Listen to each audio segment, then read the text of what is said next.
All right, we are live here on the midlife stream. Today is going to be Wednesday, October 29th.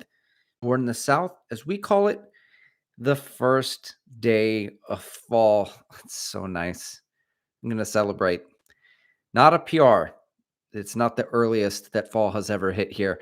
I want to say there were some years that fall arrived the first week of September, second week of September. Yeah, and that was really nice. And by the way, it's a safe space here. I want to start with that. Always a safe space. Safe space to talk about the weather, safe space to talk about your running, anything running. You did some easy mileage in a Nova Blast 3, but the laces kept coming untied and it was really frustrating. You had to stop 3 times to tie them. And then you came home and you told your significant other, and they did not care. But I care. I care very much about your laces. I hope you get some sawtooth. Oh, yeah. John's in here. He says, today's October 29th. Check the show title. Yeah. Past me was looking out for future me, and future me has no idea what he's doing. So we're just making it up as we go. That's it. Tell my kids that all the time. Anyway, before I tangent, let's continue to talk about the safe space that's here. Treadmill running is totally allowed.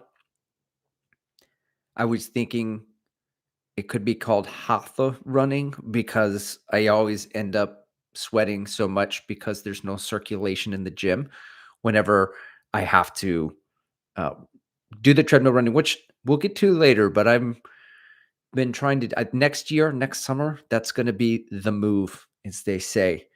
So if you were out on a run and some dogs came at you and you had to abruptly turn around and head the other way, and you were scared for your life and you want to tell me about it, your feelings and your emotions, it is a safe space. That actually happened to me a couple days ago, I think it was. So a couple dogs like, whoop, go the other way. My block in my neighborhood, it's not a safe space. Apparently, doesn't usually happen. I want to say maybe once or twice a year. So, but yeah, weather's in the 50s earlier today. The feels like, because there was wind, was in the 40s. And I love it. I intentionally went out with my beanie and gloves in this long sleeve yellow Boston not jacket, but like the shirt. And I saw fellow runners out there ready to go. The first day of fall always feels much colder than it is by the end of winter. I mean, it's going to be February. If I see 55 or whatever it was today, I might not even wear a shirt. I'll go full Troy. Doesn't matter. But if you want to tell me about what the weather was like, because down in San Antonio, we're the last ones to find out. If it's cold down here, it's probably much colder where you're living, assuming you live north of San Antonio. I'm gonna ring a bell for the weather. It's dinner bell. Anybody got any PBs? You could let me know in the comments, and I'm gonna ring that bell for you because you're hungry for some personal bests. Say hi to everybody here. Kieran Brennan says hi. Hi, Kieran. Kieran. Let's do an extra in there. That's where my son gets it from. He just makes this 6-year-old. I can't even pronounce many words that he says because I cannot butcher them appropriately in just the same way. Last year he watched the Jim Carrey Grinch movie and he was scared, but I didn't know he was scared till after. And he's like, "That is the ranch real?" And I was like, "What? The ranch? Oh, the Grinch. Oh no, the Grinch. The ranch is totally not real, dude. You're okay. You're safe. Safe space. Safe space. Scary guy. The ranch." Frank says daylight savings, and it isn't till next week though. Yeah. Oh yeah. We're starting today at 1 o'clock instead of 12. And it's just because I had an interview with Fleet Feet. I don't know. Hope if my bosses are watching, this, whatever. But um Frank says blue year Boston shirts is greater than the yellow year Boston shirts. I don't know because I don't know a blue one also, but I certainly don't get lost. I'm easy to find. And I'm hoping that at some point, really, that my neon Brooks Hyperion 3s and this shirt saved my life and I don't even know it. Somebody just like passes me in a car, but they were swerving for me on the curb and then they just saw me and they went the other way. Panos says, "Hi, midlifers." Hi, Panos. Glad you made it in today. Jen Piazza says, "It's race week. Workout Wednesday, 5K at someone's goal marathon pace." Oh, so exciting. I won't tell if you won't tell Jen. We'll just show them in the box score, give them the receipts, let them know who's boss, flex on them. All right. Chad O says, "Crazy windy in Houston today. Cool weather is amazing." Chad, it is a safe space to talk about wind. I do want to know about wind gusts. They're pretty wild. I took today's workout. Oh, by the way, what did you run today? Easy. I know many of you, if like you live in the South too, it's like I saved my workout specifically because I'm always checking the forecast. I saved my workout for today. Yasso 800s, classic Yassos. We'll talk about that. I have some ideas about training talk and stuff, and we'll get there. We'll get there later. I was gonna do it at the track, but I chose to sleep in and till all the way till 6:40. Took the kids in, and school's in session, so I don't have access to the track. So I went ran around the hood. Scott Struhl says, "Am I here?" Scott, you are here. I am here. I mean, this all could be a simulation, but it feels very real to me. Andrew Cho says, "Not a PB, but ran Marine Corps Marathon past weekend. Fun pace. First 23 miles, then 3 miles at marathon pace effort. 40,000 runners. Cramped. It felt more crowded than Chicago." Wow. Well, that's awesome, Andrew. I'm not going to give you a bell because it's not a PB. Fun pace for 23 miles. I wonder what that looked like. I ran it last year and I mean, it was a little bit crowded, but you don't know. Maybe not so crowded. 40,000 is a lot. My brother ran a 4:13. I do not coach him. But if he gets into Berlin, he says I can coach him. He went in for the lottery. My man Nick ran a 4:01. We're gonna ring the bell for him. Pour one out for my homie. Great running, Nick. All right. Scott says, "Just finished my long run workout. I'm going to do my long run on Wednesday." It sounds like a great time. Not doing a whole lot of long runs right now. Saving those for the more marathon specific phase of the Houston training, which will start in a few weeks. Right now, we're just revving up the engine, getting that VO2 firing on all cylinders. It's hard to breathe. And that's as it should be. And then I end up sounding like a man for the rest of it, for the rest of the day. Never lasts for more than a day. And then I go back to my nasal pitch. By the way, took me and the wife, we went to Austin last week, Friday, saw Mumford and Sons. I think it's the fifth time we've seen them in the last 7 or 8 years. Every time they come, we basically see them every time they come down to South Texas at some point. That dude has lost some weight and he had a nice haircut and a mustache. And I was man crushing pretty hard. It was not Monday. It was a Friday. It was man crushing Friday. And then all the women around me were like swooning. And like I get it. We were in the pit. Like that guy is something else. He sounds like a man. But also he's got the accent and he's got kind eyes. And he's very talented. So like I get it. But Matt Byer says, made it on. Had a work call come in right now as the stream started. Yeah, you got to cut that one short, Matt. Hey, boss. Yeah, look, yeah, something came up. I've got some reporting to get to. I'm going to have to let you go. Your people talk to my people. We'll reschedule this. No, maybe not. All right. So I don't know what the hell you guys want to talk about today. Um, you can talk about heart rate. There's usually always one. There's like one of you guys that's always gonna bring up heart rate in any case. I question everything now. Actually, I've been listening to some podcasts on the inaccuracies of wearables, or not necessarily specifically that subject, but just like when it comes to sleep, your Garmin, your Coros, it's not accurately getting all of your stages down. And I used to, when I first had Garmin, I used to be like, "Ooh, got this much deep sleep, got this much REM, got this much." Like I thought they were 100% accurate. I mean, they're good in that they tell you like when you went to sleep and then when you got up, I guess. But Quarles wasn't even really good at that. Like sometimes I'll go to sleep, it won't register that I went to sleep. I'll wake up in the middle of the night sometime and then I'll go back to sleep. And then it registers. I'm like, "Oh yeah, you slept from 1 a.m. to like this time." So I'm like, how I know the risk-based heart rate data isn't really all of that accurate anyway.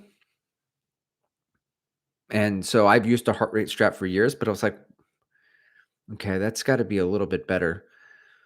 But, how accurate is all of the stuff that I'm using? So it's science.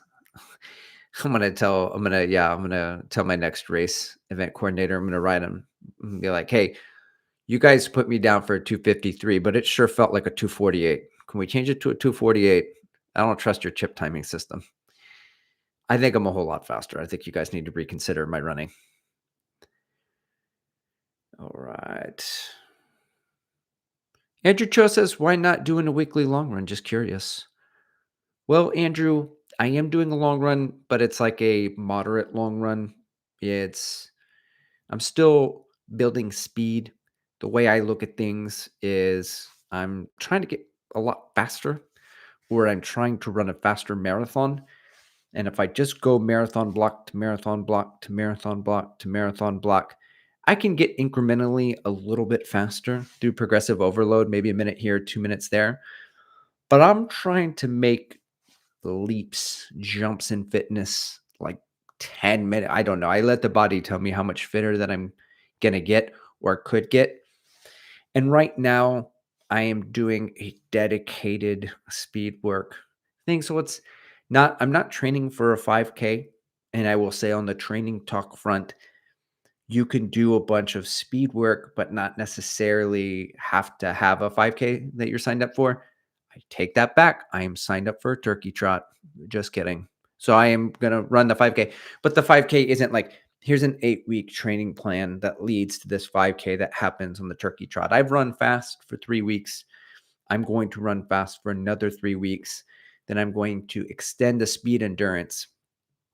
And then as I train for Houston, we'll be within like the 9-week window at that point. Then the long run will get progressively longer. Right now, it may be like 90 minutes, 100 minutes, 105 minutes.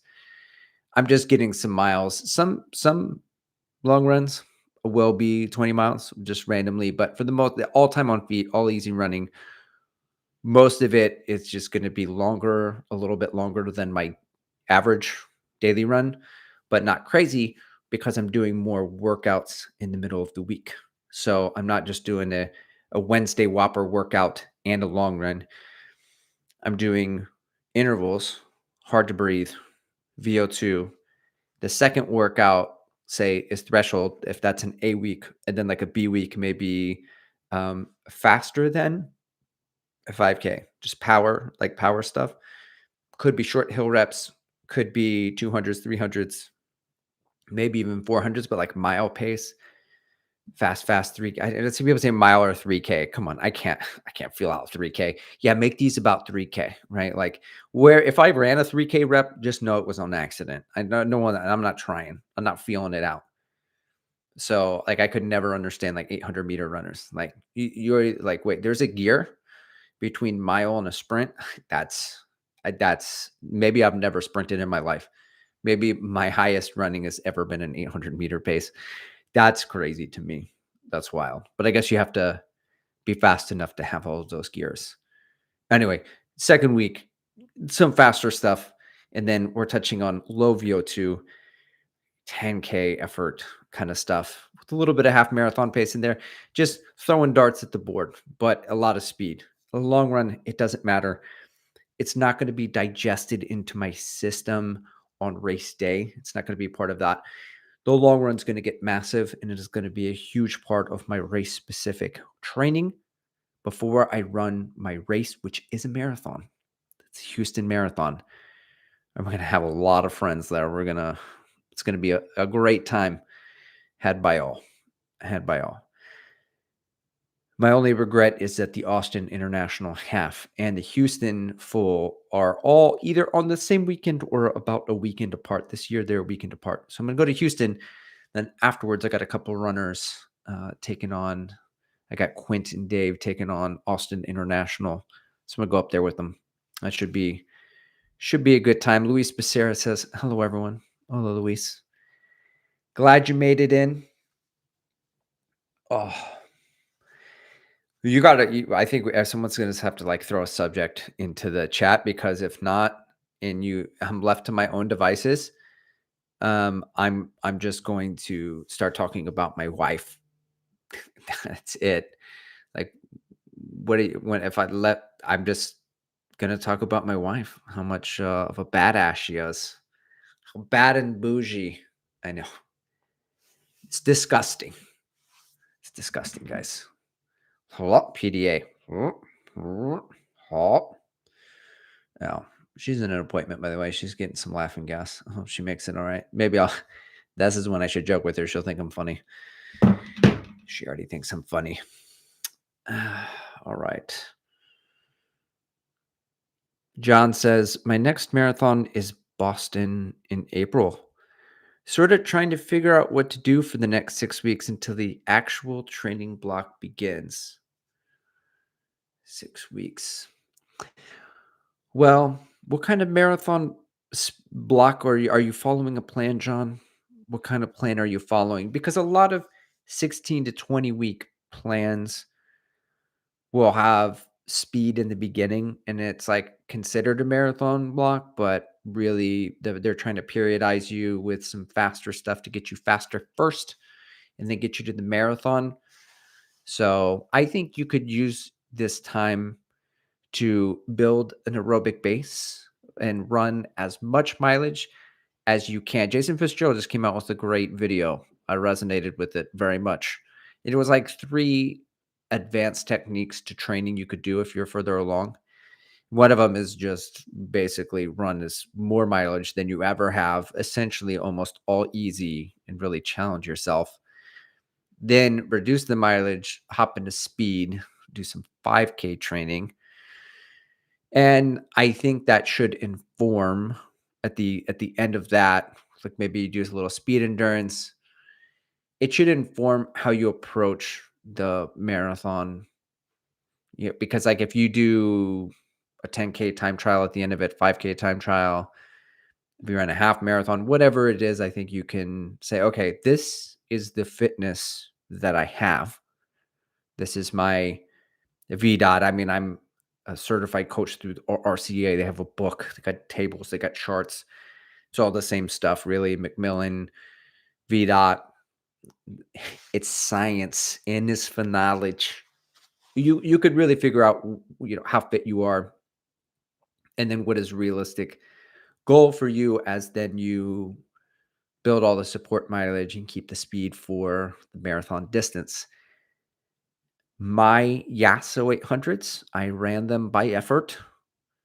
By effort pace, apparently, on my Coros. I brought the GoPro because I was like, you know what? I don't bring the GoPro anymore. and I'm gonna just film a little bit on the training. And this is the day I wait for it all year, where it actually gets cold. It's like, oh, and in my head, I'm gonna be 30 seconds faster. I'm not. I'm not. There's like all that summer training. I'm gonna be there. No. Could I hold pace for a lot longer because I don't overheat and catch on flames, catch on fire, burst into flames?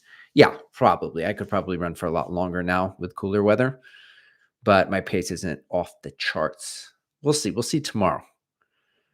We'll see tomorrow what it looks like. I'm already forgot. Oh yeah. So the Yasso 800s ended up being I ran by effort pace. So effort pace is an option on Koros. If you don't already know, let me mansplain it to you. You you could set the pace, but you could set effort pace, and effort pace is basically giving you your grade adjusted pace. It like your watch knows, it knows all that you're climbing up a hill. And so your actual pace may slow down, but it's like, no, but you're still putting in a much faster pace effort. That's what I go by. So then I just run hard, especially with harder reps. I think it's much more unusual to go out too hot for all of the reps and just run all your reps too hard. Like, yeah, I was really trying to run I pace, but I just kept running mile pace. I kept running R pace. They're just getting away from me.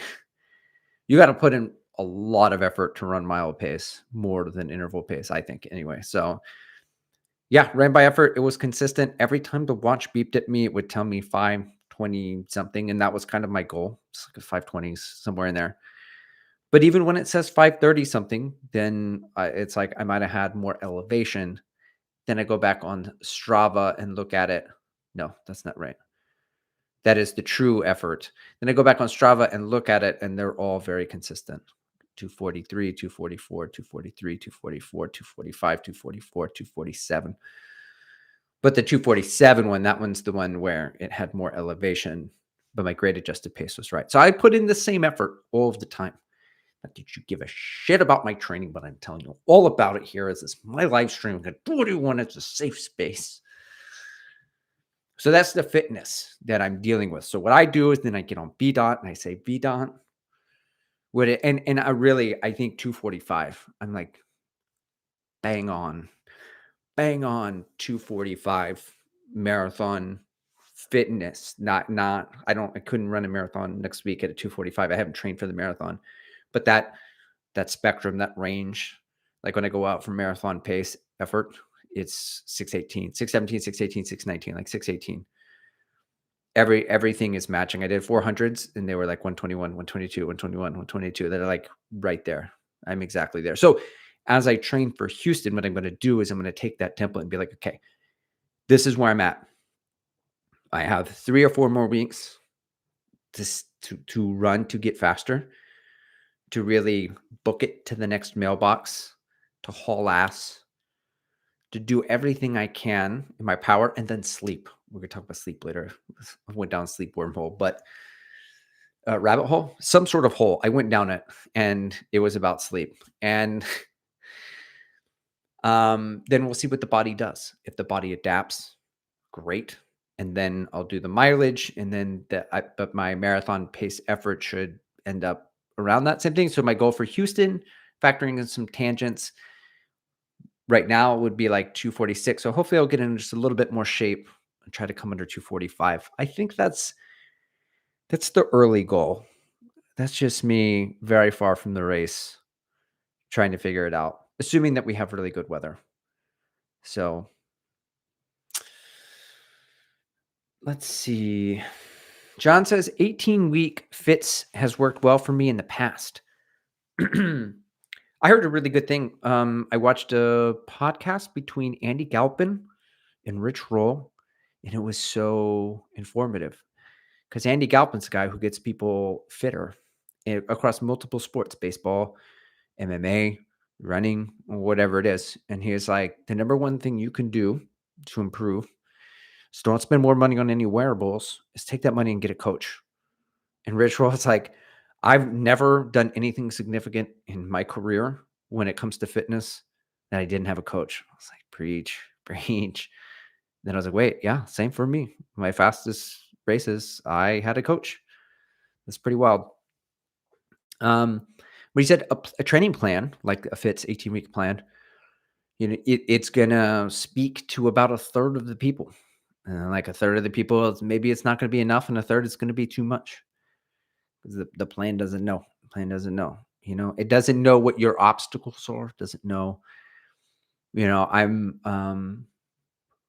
was gonna work. I told this story in the 1,200-meter repeat video, but there was a guy that was gonna work. He's like, I'm gonna just finish out this FITS plan, and he did some 1,200s hard towards the end of his training, and it was too much. And then another guy who did I'm working with, he had like a 3 by a mile 5K, towards the end of the marathon block, and might have shown up a little bit overreached. It's a lot. It's a lot for some, right? For some it works. It's a roll of the dice when you have a plan. Andrew says, you find VO2 type of workouts more helpful than LT type of workouts for faster marathons? I'm also trying some fast stuff incorporated into my long run. All right.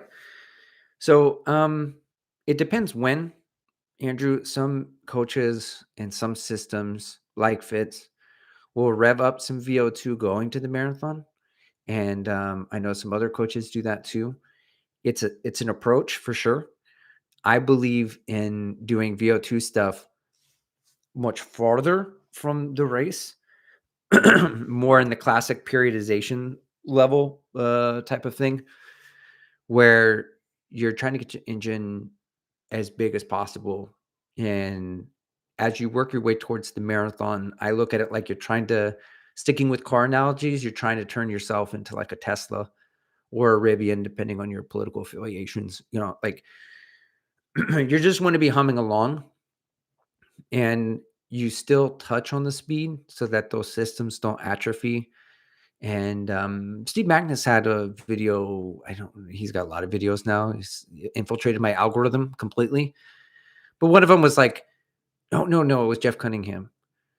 He was talking about one of his schoolers and how much speed was needed for him to run a super fast time. And it wasn't a whole lot, and granted, that runner probably already had that speed. So like, if you do a dedicated block and you built the speed and you touch on it once a month, once every few weeks, once every 2 weeks, I mean, not probably once a month, but once every 2 weeks, you're still keeping it active. Um, and then for like muscle tension, doing strides and some like hill work and stuff, kind of keeps it going. So Frank says Fitz is kind of like that though, isn't it? Where it calls for the first 4 weeks or whatever base building. Yeah, it depends on some of the plans. Some of them will have like a base, like 20-week plans. They'll do like a base build, and then some speed work, and then in the classic model, of periodization, you're trying to work towards your race specific goal. But I also notice a lot of plans will do a little bit of everything because they don't want to miss anything. So they'll be like, oh yeah, you'll have your threshold, you have all those things. So Andrew, to answer your question, I would do VO2 far from it, but then and there's some level of threshold running, but the threshold running isn't emphasized as much as the whopper of it. Now, I wouldn't go above 8% of my weekly volume as Jack Daniels prescribes, but it's going fast is the goal, a little bit of lactate threshold. After 8 weeks, you plateau from the VO2 work anyway. So then it becomes like less important. And then doing more threshold and 10K repeats, stuff like that, 10K effort repeats become more important as I work on like speed endurance. And then the long runs with some pace in it, I like doing it every other week. I know there's a lot of coaches that do that. Coach Nate, Matt Fox, just like a lot of, okay, give the body time to adapt to it, put some marathon pace work in it, as you get closer to the actual race. Shannon Sides says, "Hi, midlife fam." Hi, Shannon. Glad you made it. Stevie76 says, "Arch is doing Yasso 800s as part of his concussion protocol." Is that what he went out with? A concussion? I'm not up to date. I saw he went out towards the end there. They're skirting by some not so great teams. I am more excited about the San Antonio Spurs than the University of Texas Longhorns.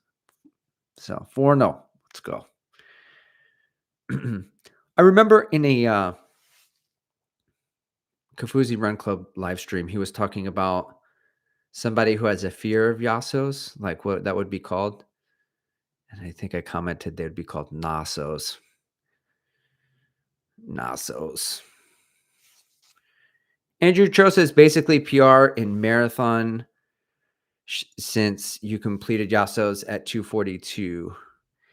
Yeah, I mean my PR is 2:56:37. It was not a full send, but it was a very hard effort. If I get a flat, fast course like Houston and it's cold, I would think that maybe my A goal is going to be a sub 245, B goal sub 250, C goal 255 or something. So we'll see. Got a lot of time before then. So it's important to have those A, Bs, and Cs for sure.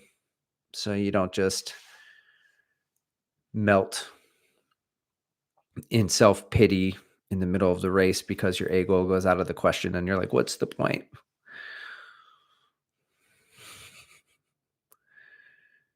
John says, I could do almost all the workouts in fits. Some of the threshold stuff was too much for me, so I just do my best on those. It's a good approach. I know workouts pretty good when I'm starting to negotiate before I've reached halfway. And this morning, the Yasso 800s, I don't know what it was. It was like, hey, you know what? It's cold outside, so this should be easy. This should like feel easier was my expectation. And after the third one, I was like, okay. Okay. I can't breathe. All right. This is what I'm signing up for. 5 more. I only did 8. You can do 10 by 800, but I did 8 by 800s. I put the rest. You could do the rest at 2 minutes if you want to make it super challenging, but I did 1-to-1. I put it 2:45 because that was the time I was kind of aiming in between. So, oh man, it's brutal. It's what I needed. Nice hard effort, but it's a good workout. But there was one rep where I was like, this third to last where I might have been like, all right, I think I'm slowing. I need to pick it up. But really, all you can do is your best. Frank says Magnus basically just says to do all the workouts. I think there's a lot. I think the workouts are the meat of it. I think the mileage is the supporting actor. And the way I look at it is you just have to do enough mileage to support the distance that you're trying to cover. And it's maybe not as much as you think, depending. I mean, the half marathon, I run my fastest ones on 45 to 55 miles a week. And this last time for Sugarland, I was like, okay, let me try 65 to 70. And it did not. I've got a couple of theories on why it did not work out as planned. I tried doing a bunch of threshold work as well too, but I felt like I could hold pace for a really long time. I was almost training, it was like more marathon training, and then I tried to run a half, but I didn't feel like I had the speed, and not just because Calnef passed me at the end there going 520s. I just felt like I didn't have that extra notch that I had in other half marathons. So there's that. I also think that I was thinking about this a lot. I don't know why, because I think about running a lot, probably. But when somebody says, "Oh, I ran less. Do less, run less." we all know it's an outlier, right? Like the majority of people are going to run faster if they run more miles. But then you get those, like Jeremy Miller ran a faster race when he ran less. Ben from Ben and Mary ran faster when he ran less. But it doesn't really make sense to my brain. It's like, well, if you run more, then you get faster. Then I thought maybe it's not that they're running less. Maybe it's that they're sleeping more. That's the conclusion that I came up to. And now their work, their stress, rest, balance falls in line, and then they get faster, able to perform. And the reason they couldn't is that they were doing too much and they were overreaching and their legs weren't there, or they were just a little bit overtrained, because time is a finite resource and you got to get up early and you got to run. It's just a theory. I don't know. I don't know, Ben. We're not bros. Same with Jeremy Miller. Never met him. So I don't know. Just guessing here. But it's a theory. So I went down the sleep rabbit hole for sure. It's a rabbit hole. And I've got 9 hours of sleep Sunday into Monday. I got close to 8 yesterday and 7 hours and 37 minutes. And I thought you should know. I think you should know that. It's a safe space to talk about sleep, guys. You want to tell me how much sleep you got? You could do that. Safe space to talk about sleep. But my theory is that now that it's cooler, I'm going to put off my super early morning run. Try to get that run in the afternoon. I'm going to see how much that extra sleep benefits me as I try to keep the training load relatively the same. Because in theory, because I was sleeping what I thought was 7 hours, was really probably close to 6 when I unpack it all. Probably not as much as I think. Hold on, guys. Every time I run hard, and I'm coughing the rest of the day. So Shannon Side says, I'm not your level of marathoning, but wouldn't it be smarter, safer to train for a 250 marathon with the heat you deal with? Seems like Luke from the Sweat Elite dude was overtrained by race day. He was, Shannon. That guy was cooked probably. And I got cooked last year, 7 straight weeks of 80 plus miles in this heat. And I ran my race 4 or 5 weeks. It's how you know. It's how you know. You're like, you know what? 4 weeks ago I was humming along. And I think that guy Luke was killing it a few weeks before the race.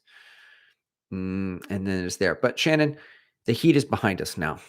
It's 50s in the morning, 40s in the morning, at most 70s, but no humidity. So I don't have to worry about the heat. I appreciate you looking out.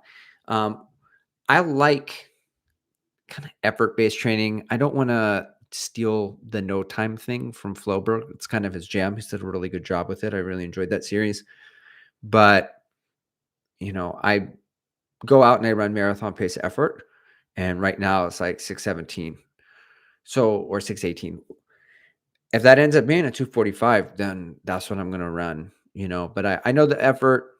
I know the corresponding heart rate from my heart rate friend, but I do believe that I'm hopeful that I don't know, but that I can get a little fitter before then. So, and I hope Kafuzi gives himself more than one go around. He's doing his last call for a PR. I think he can make up a lot of. I think he can get back to the fitness that he was at, and I think he can get even faster. We believe here at Stride and Shine. I don't coach Kafuzi, but I think he can do it. Frank says, I do worry about what the heat for Mesa is going to be like after losing heat adaptation over the winter. I think I might have to do the overdressing thing. Oh, man. That's one thing I never want to do. I keep joking on Strava that I'm heat training for my turkey trot because it's a few weeks away. I think I'm still going to have those heat adaptations. Oh, man. The shoe I ran in today is ridiculous, but I can't talk about it yet, I don't think. I want to really badly. I'm the worst person to get embargoes. I'm not like I don't think I've ever kept a secret in my life, but that's something that I'm gonna have to work on apparently. So, but yeah, it was a great shoe. Um, but it's hot for so long here.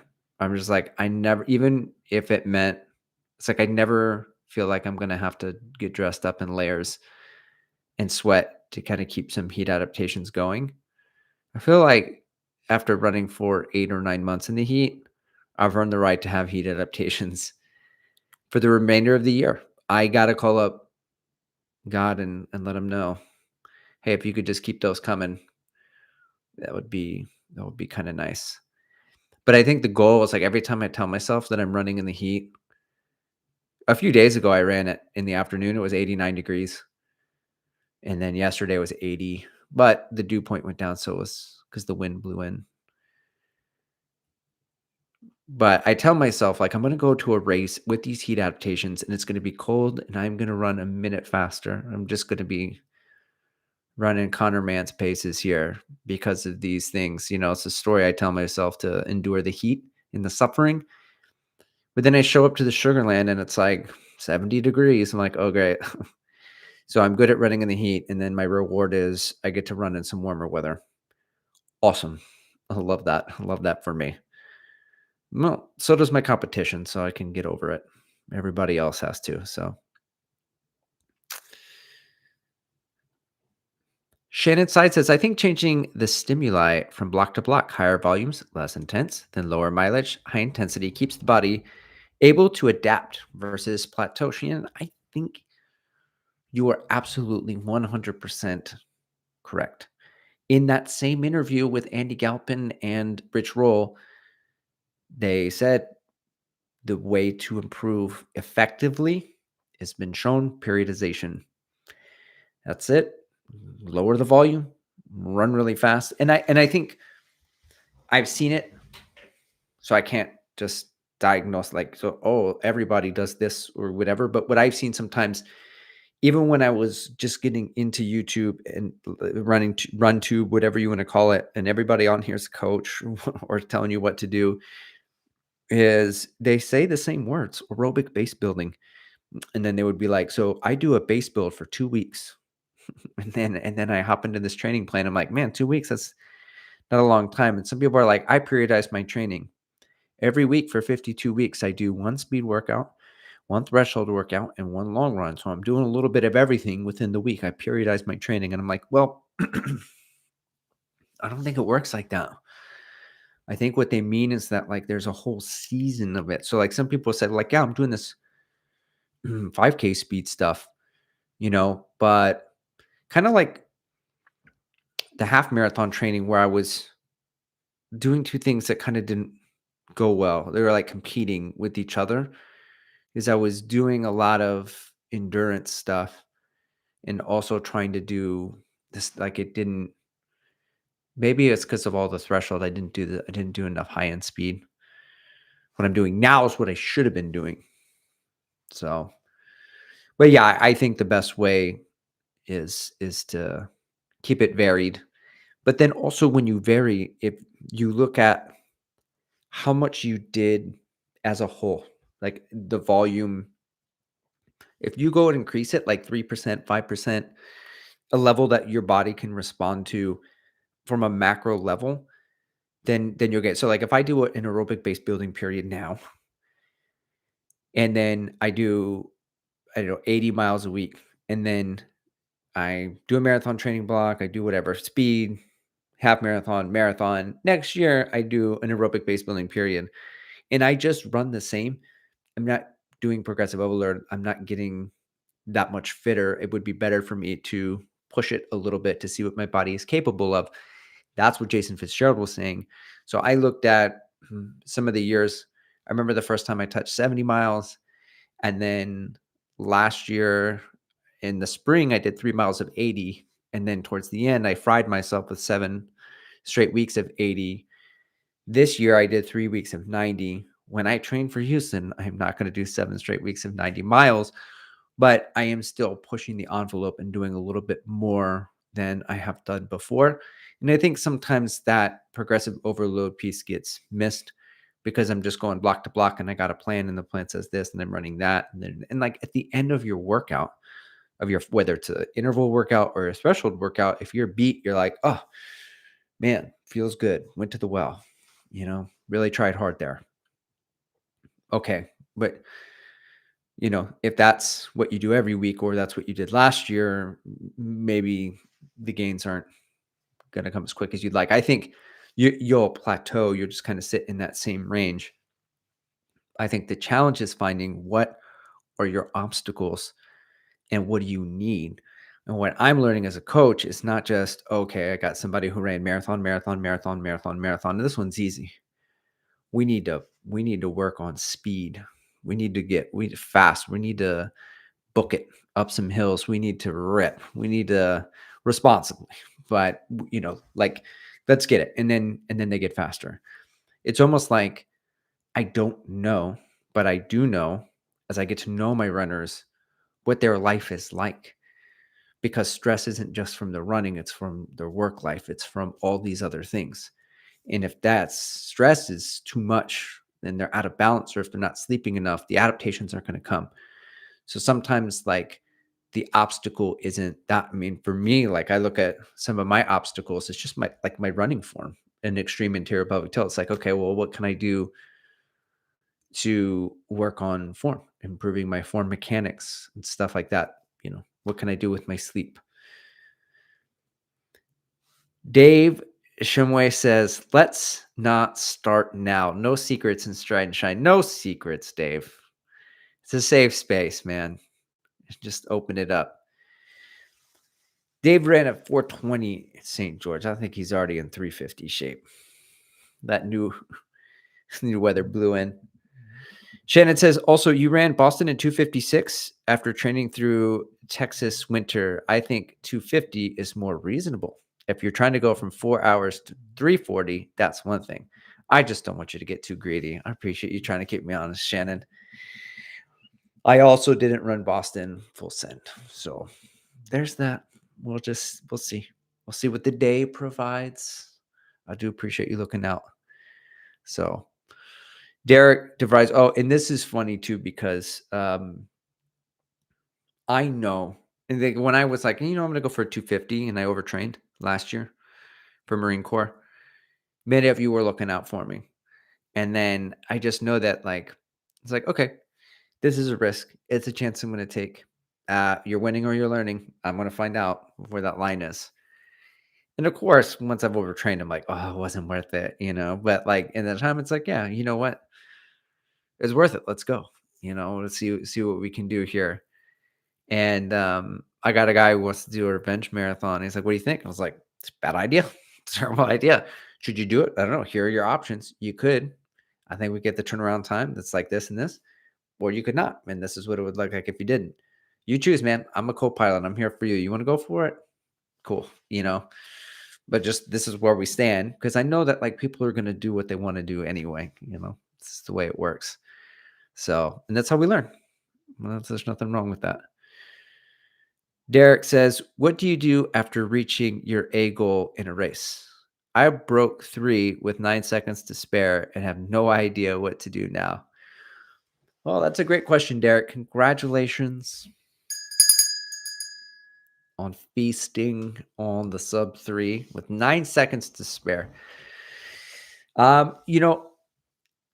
I think if you're a faster runner, you can run an even faster time. And it feels like, well, it was so hard to just run under this A goal time of 3. If I really did another block, what am I going to run? 258? It seems like so much work for such marginal gains. But if you could imagine running the same effort that you ran that race in, but instead of looking down at your watch and seeing 648 per mile, assuming you're a miles guy, then you look down at your watch and you see 628. And you're like, oh, how did that happen? Well, you got faster.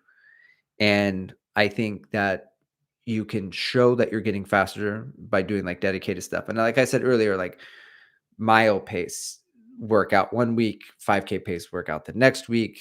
You've got some threshold one week, you've got some 10K half marathon type work the next week. you're really dedicated on trying to get much faster over the course of 8 weeks, and then go run that 5K and see if it goes from like an 18:45 down to an 18:15, right? Because you're going to be a whole lot faster in the marathon, but your effort's going to feel the same. So, and then just see where it goes, you know? Nicholas says, just signed up for a turkey trot, coach. Let's do it. Let's do it. I don't think I've officially run a turkey trot. Last summer, I was like, I'm going to sign up for some 5Ks. And I signed up for one of them, and it was like windy in a park. And then I signed up for another one, and it was less windy, but the course was short. So I can't count it because, these things aren't officially measured out. Very small little things. So like chip, kind of like a park run down here. But the turkey trot, the one that is sponsored by the food bank in San Antonio, is downtown where it's really flat in King William. And it's like, oh, this will be like my official 5K PB. So that's good. I'll have to get the bell ready, but I think it's a good time. We'll go back to Derek. Derek, what should you do? I think you should sign up for a turkey trot. Let it rip. All right. EMC NZ says, oh my God, I caught a live stream. Yes. Welcome back, man. We missed you. I saw you over there in the Kafuzi Run Club live stream. I was like, my man, making it all the way over. All right. Jen Piazza says, how do you define full send? Did you know you weren't fully sending it while you were running Boston? Yes, Jen. Okay, that's a really good question. So I think that there are a couple of different notches in my brain for marathon pace. There's like me high zone three or maybe mid zone three settling into the start of a marathon. I'm got an open stride. I'm moving, but I might be 10 seconds off of marathon pace. I'm very close to it. I'm moving, but I'm taking it easy because I'm going to be out there for a few hours. Then there's the okay, I'm running marathon pace. This is a pace I think I can hold, right? And then it's a little bit, it's still on the conservative side. I'm not really pushing. And this is just for me where my fitness is because you have to understand that depending on your fitness level, every race distance means a different thing. So I may have a runner as a coach who's taking on a half marathon, and for them, it's like a marathon. My wife does a 10K in under 90 minutes. If she does a half marathon, it's going to be like 3 hours. So, um, and then I'm going to have other runners who are trying to run under 120, and then that's going to be more like a 10K. So it's good. Like you're going to race this. It's going to be more of a race effort. We need to keep more on the speed. And the other training is going to be more for endurance. Okay, let's get the mileage in. Let's get the time on feet to be able, so you're comfortable, ish going through this half marathon.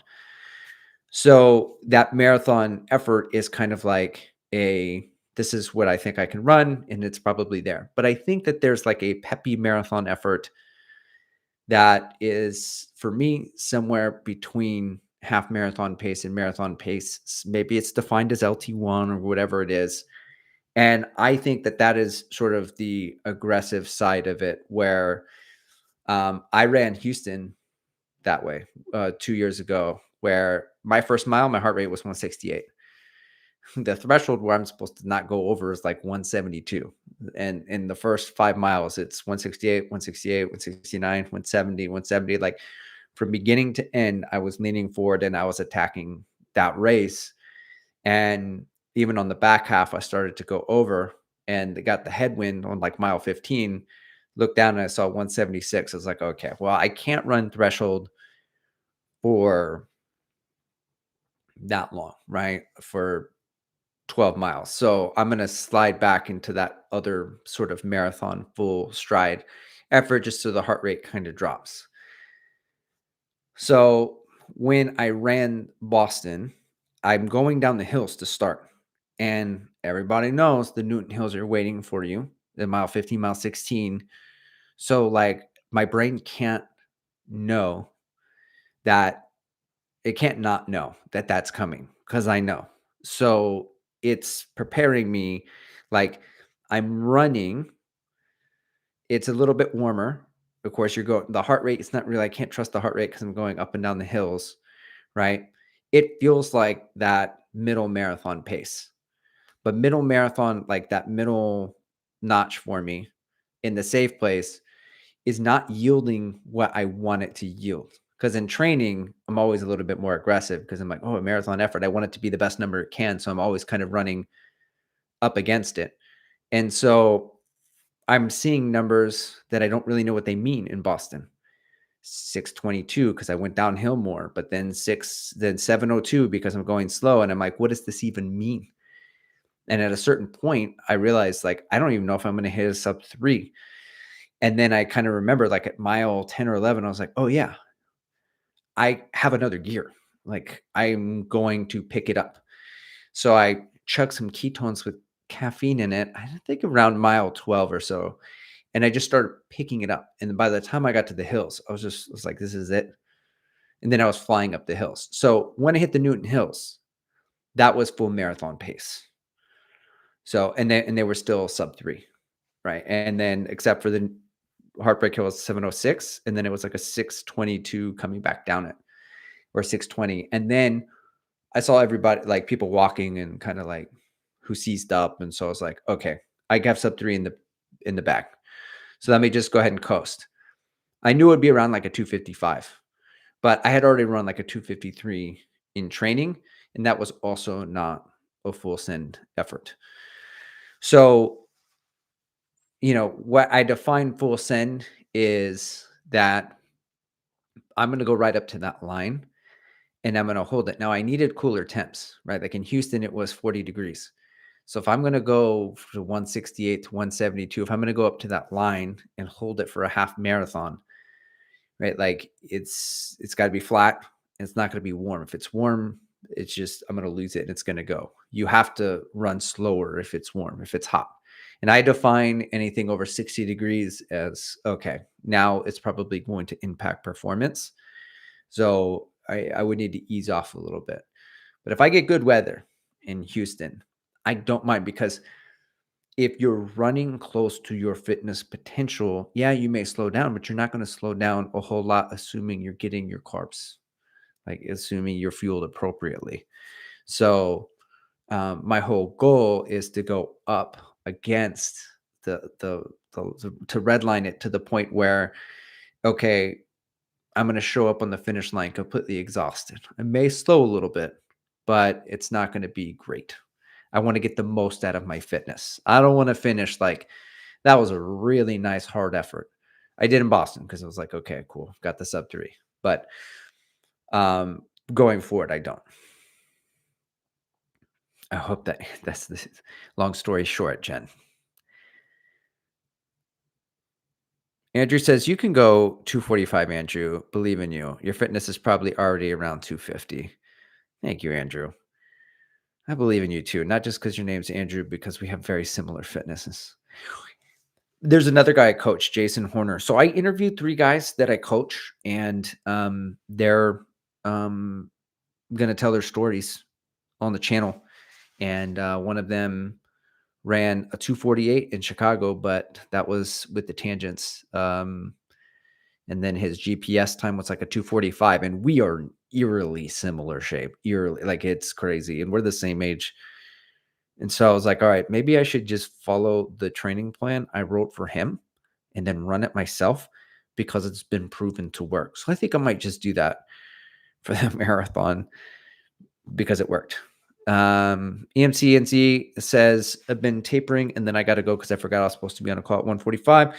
Been tapering for Auckland Marathon this weekend, down from 100-mile weeks. My man, my goal for the race on Sunday is 2:39, but this taper has me feeling great. Look forward to the annual Strava comment. Bro, show it, man. Show, when you show it to me, then I gotta go throw it in. Maybe I'll just comment on the warm up like last time or the cool down. So I'll leave the PR hanging. So I don't want to get all those notifications, man, from all your friends. I'm just kidding. All right, man. Best of luck on the Auckland Marathon. So you're going to crush it. Thanks for stopping in today, guys. I'll put this up on the Stride and Shine live stream later in the week. I will post once a week these interviews I have with people, and then the video from training today, and some shoe stuff, and blah blah blah blah blah blah blah. Just so you know, I'm still making content. I haven't retired yet, guys. Thanks for popping in.